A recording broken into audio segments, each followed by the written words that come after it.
আশা পূর্ণ করিতে আশা পূর্ণ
আমি জেলে নিয়েছি, তবুও তার অহংকার চূর্ণ বিচূর্ণ হয়নি।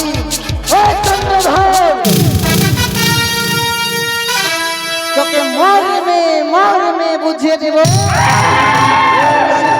কাদ্দাবতীর সঙ্গে সংবাদ করা কত ভয়ঙ্কর। তুই যদি চললি গানে গানে, আমি বারবার করে বুঝিয়ে বলেছিলাম পুষ্প জল, পুষ্প জলের বদলে দিয়েছিস ধিক্কার, লাঞ্ছনা, গঞ্জনা। ছেড়ে দিব না চন্দ্রধর, কিছুতেই ছেড়ে দিব না। তাদের আমি এক এক করে সমস্ত কিছু ক্ষয়ক্ষতি করেছি, তাদের কেড়ে নিয়েছি এক এক করে 6টি পুত্র, কেড়ে নিয়েছি তার অঝা মিত্র, কেড়ে নিয়েছি তার ভোগের বাগান। চন্দ্রধর এখনো আমার রাঙাচোরা প্রতিজল দেয় নাই, কিন্তু আমি কি দেবী হয়ে ছাড়খানে যাব? ওই চন্দ্রধরকে আমরা কোনোদিনও পুজবে না। না, আমি কি দেবী হয়ে ছাড়খানে যাব? কেউ আমাকে মা বলে ডাকবে না, কিন্তু কি করি? যাদের আমি এত সমস্ত ক্ষয়ক্ষতি করেছি, চাঁদ আমাকে পুজো দেয়নি, তবে কি আমি বিশ্বপতিতা হয়ে উঠতে পারবো না?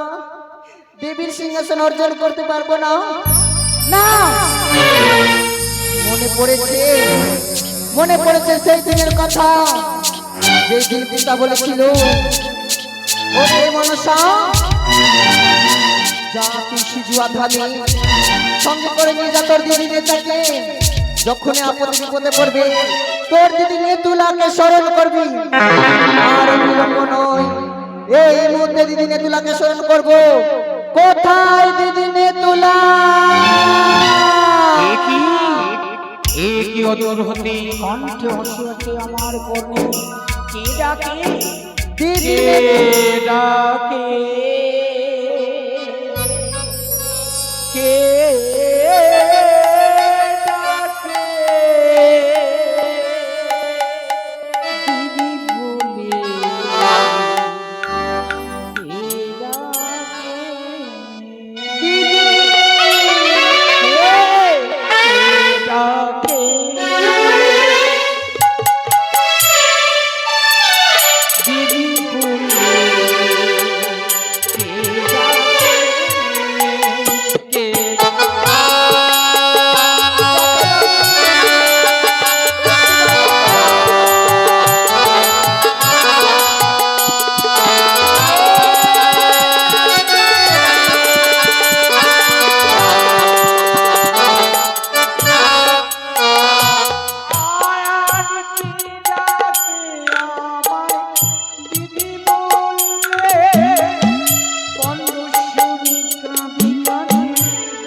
শোনো বল, দেবকুলের জনমনি নয়ন বর্ষণে কেন এমন কে তোর অন্যায় বলেছে বল? কে তোর অন্যায় অপমান করেছে বল বল? আমি ওকে যুক্তি দিয়ে তাকে সর্বনাশ করিয়ে দেবো বউ। দিদি গো, বোধহয় এই দেবী কুলে জন্ম নিয়ে আমার ছাড় খারে গেল দেবী জন্ম। মনসা, এ কি বললে বল?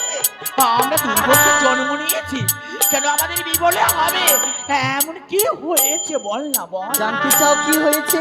কি হয়েছে? শুনতে চাও আমার দুঃখের কথা? কে দিয়েছে তোমায় দুঃখ? তুমি কর্ণপাত করে শ্রবণ করো দিদি তুমি। বলো ভন। আরে যুক্তি দেহ নেতা দিদি, ও তুমি যুক্তির অধিকারী। মনসা, কেমন করে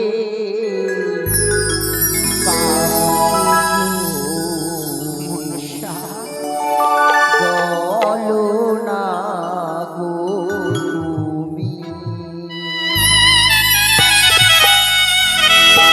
যুক্তি দেহ নেতা দিদি, যুক্তি দেহ নেতা দিদি, যুক্তি অধিকারী।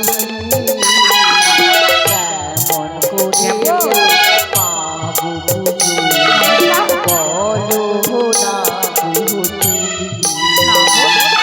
কেমন করে পাবো বুঝো, বলো না গো তুমি।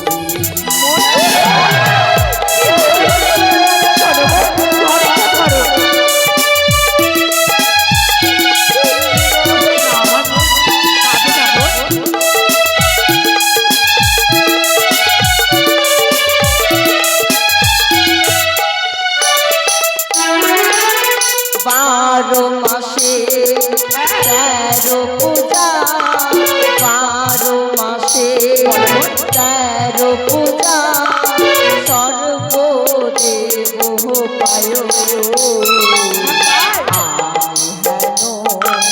পদ্মাবতী, ছাড়ো খারিতে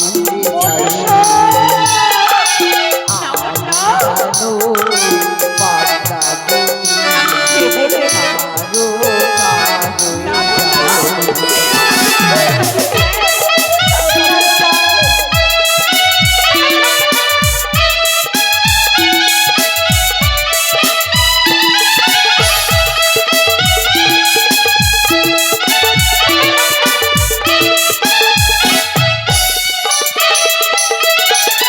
সর্বদেব পূজা পায়, সর্বদেব পূজা পায়, নিজ সিংহাসনে।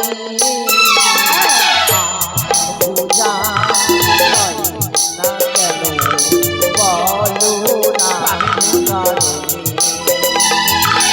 আমার পূজা হয় না কেন, বলো না মনসা,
তোমরা এই ধরে আমাদের কাছে আসছো না, তোমার কেমন করে বিশ্ববাজারে বিশ্ব পূজিতা হবে মনে পড়ে না বোন, তোমার বিয়ের দিন ওই 400 নাগরকে দিয়েছিল নিমন্ত্রণ, তাই বিয়ের যৌতুক নিয়ে গেছিল সঙ্গে তোমার বিয়েতে।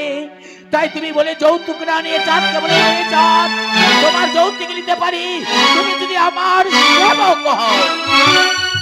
চাঁদ আমি যৌতুক দেব, আমি কিন্তু তোমার সেবক হব না। তাই তোমার যৌতুক ভুলে গেছিল। তাই দেবগণ বলেছিল চার সদাগর যত কোনো পুজো দেবে না, বিশ্ব মাঝে তোমায় বিশ্ব পূজিত হতে হবে না। তাই তো মন ছলে বলে কৌশলী তার এক এক ছয়টি পুত্রকে তিনি সর্বপাণ্ড নায়ক দ্বারাই দর্শন করলে, মহামন্ত্র জ্ঞান হরণ করলে, তার করলে, কিন্তু চাঁদ এখনো পুজো দিতে রাজি নয়। না দিদি, মনসা, দিদি গো, মনে পড়ে পূর্বের কথা, পূর্বের কথা, মনে পড়ে ওই নন্দনকাননের কথা, নন্দন কাননের মনে কথা, পড়ে সোনেকারের কথা, মনে পড়ে উষারের কথা, মনে পড়ে দিদি। সেই তো আমরা দুই বোন গেছিলাম ওই নন্দনকাননে। সেই নন্দনকানন থেকে দেখেছিলাম চাঁদ সদাগর সোনেকা পুত্র সঙ্গে হাহাকার করে কাঁদছিল। ওই উঠতে অনিরুদ্ধ উষা রথ দিয়ে উড়ে যাচ্ছিল নিজের নিকটে। তাই ও দূর থেকে দেখেছিল অনিরুদ্ধ উষা। অনিরুদ্ধ উষা বলেছিল, ওগো এই দেখো ধরার বুকে কেমন হাহাকার করে কাঁদে। তাই উষা বলেছিল তার যদি আমি পুত্র বধূ হতাম সব দুঃখ ঘুচিয়ে দিতাম। অনিরুদ্ধ বলেছে তার পুত্র হয়ে সব ঘুচিয়ে দিতাম। মনে পড়ে বোন? মনে পড়ে দিদি, মনে পড়ে। কিন্তু তাই আজ 4 সদাগর সোনেকা পুত্র সঙ্গে হাহাকার করে কাঁদে। ওই সঙ্গে যদি প্রাণে মারা যায় 4 সদাগর, তাহলে তোমায় বিশ্ব মাঝে বিশ্ব দেবতার মধ্যে দেবী হতে পারবে না। তাই ছুটে যেতে হবে বোন। কোথায়? তাদেরকে বাঁচাতে হবে 4 সদাগরকে। আবার কোন সন্তান সন্ততি তাদের ওই রাজপ্রাসাদে আবার আগমন। সে কি বলছো দিদি? আমার বুদ্ধি যখন কাজ করি, আমার মনে পড়েছে ছুটে যাও ওই কৈলাসে পিতার কাছে। দুটো জীব যদি আনতে পারো তাহলে ধরার মুখে তুমি বিশ্ব পূজিত হবে বোন। সে কি বলছো দিদি? হ্যাঁ। বেশ, তুমি আশীর্বাদ করো প্রাণ ভরে। দুই হাত তুলে আশীর্বাদ করি, তুমি বিশ্ব মাঝে বিশ্ব পূজিত হও। এই তো, এই তো আমি যুক্তি পেয়েছি। এই মুহূর্তে আমি সিধুয়া পরিত্যাগ করে ছুটে যাব ওই কৈলাসে। কোথায় না কোন নিয়ে চলো আমার ওই হংসরথ কৈলাসে।